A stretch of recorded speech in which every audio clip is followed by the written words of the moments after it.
In the last 6 months, the work of independent Memphis filmmakers has been featured at festivals from Mill Valley, California to Copenhagen, Denmark. This from a film community that operates pretty much anonymously in Memphis.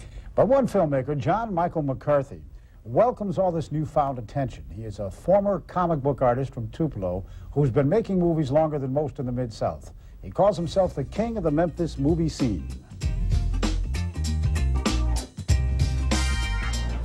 And it was I who hung him by his neck until he was dead. Okay, lower it. It's after midnight in the basement of a house in the Cooper Young section of Memphis. React with your throat. It's the perfect setting for a gothic tale of Nazis in the future pursuing a female Frankenstein whose hand once belonged to Eva Braun, Hitler's mistress. Drink again. Swallow. This is movie making the John Michael McCarthy way. Well, there's 3 golden rules.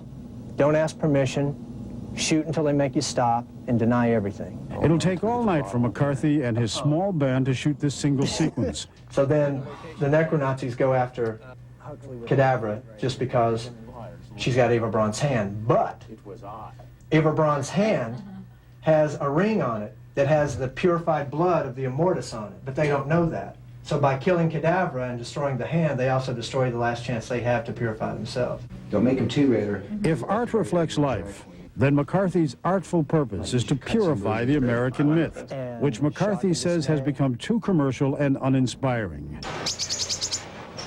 His inspiration comes from an unmarked grave in Tupelo. I think this is one of the great spots that's totally uncommercialized, untouched. McCarthy thinks this is the grave of Jesse Presley, the brother Elvis never knew, his unborn twin.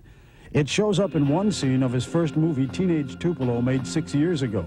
So I have Delana in the movie, in the cemetery, walking by the grave, just to symbolize that, just for me. If no one else gets it, that's fine. I'm so lonesome.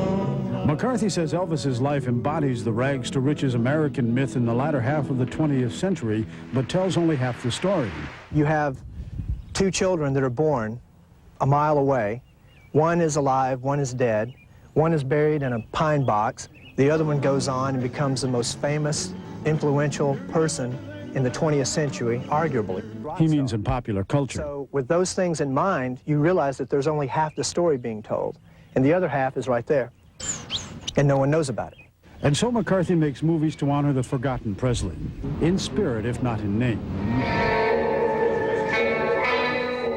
In the tradition of counterculture movie makers, McCarthy premieres his films in clubs around the Mid-South. These premieres are not, he says, austere film events where you have to be sober. All right, well, sorry for the delay, but it's the old Memphis delay. Delay, delay, delay, delay. It's called not having your together, which is what's kept me the king of the local film scene for so long. At a night like this, it's good to be the king. What do I feel tonight?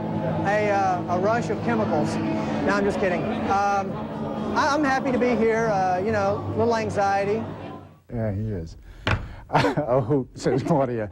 McCarthy is, though, so devoted to his work that he lost his job to road test a movie.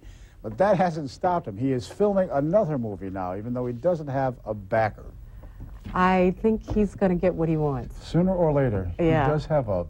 And deny everything. And deny everything. He does have a wild imagination. Yes, he does.